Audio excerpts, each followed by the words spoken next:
Hi friends, welcome to Read Around the World with Stacy. Today we're going to read The Year We Learned to Fly by Jacqueline Woodson and illustrated by Rafael Lopez. Well friends, let's read this wonderful story together. Now before we start, don't forget to click that subscribe button, turn on the notifications, and hit that like button. Alright friends.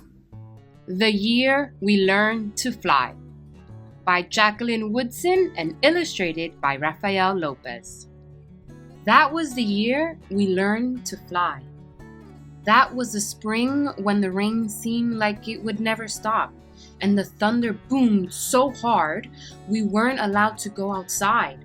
Use those beautiful and brilliant minds of yours, my grandmother said. Lift your arms, close your eyes, take a deep breath, and believe in a thing. Somebody somewhere at some point was just as bored as you are now.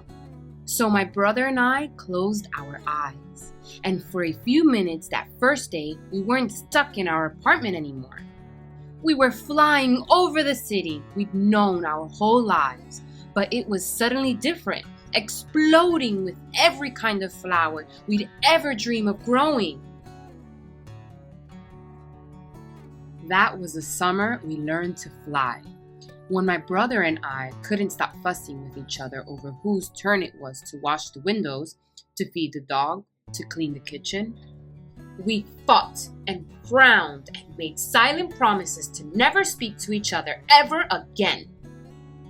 My grandmother said, "Lift your arms, close your eyes, take a deep breath, and stop being so mean about everything. Somebody, somewhere, at some point, was just as mad as you are now." So we did, and as the soft wind took us out over the city and past the windows of kids who hadn't yet learned to fly, my brother and I reached for each other's hand, flying and diving and laughing and leaving all of our mad far behind us.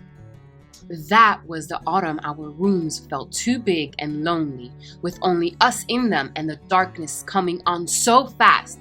But while we hugged ourselves against the too quiet of it all, we remembered that we didn't have to be stuck anywhere anymore. My grandmother had learned to fly from the people who came before. They were aunts and uncles and cousins who were brought here on huge ships, their wrists and ankles cuffed in iron. But my grandmother said nobody can ever cuff your beautiful and brilliant mind. So our people learned to fly, she said. They dreamed a thing and made it happen, closed their eyes and flew away home. Lift your arms, my grandmother said. Close your eyes and remember, somebody, somewhere, at some point had to figure out they could fly. That was the winter we moved away from the building and the block and the friends we'd always known, to a street where the kids looked at us funny and didn't even answer when we asked them if they wanted to play. "It's okay," I said to my brother. Somebody somewhere at some point had to figure out they were ready for any new thing coming their way. So like the people who came before us, we lifted our arms even higher, closed our eyes even tighter, breathed in even deeper, and flew the way we'd always known how to. Free as the aunties and uncles and cousins who'd come before us, free as our own beautiful and brilliant minds. For a long time, the kids on the ground watched us. Then one by one, they lifted their arms. One by one, they too learned to fly. I just love this story. I love the way that the characters use their imaginations to create these wonderful worlds.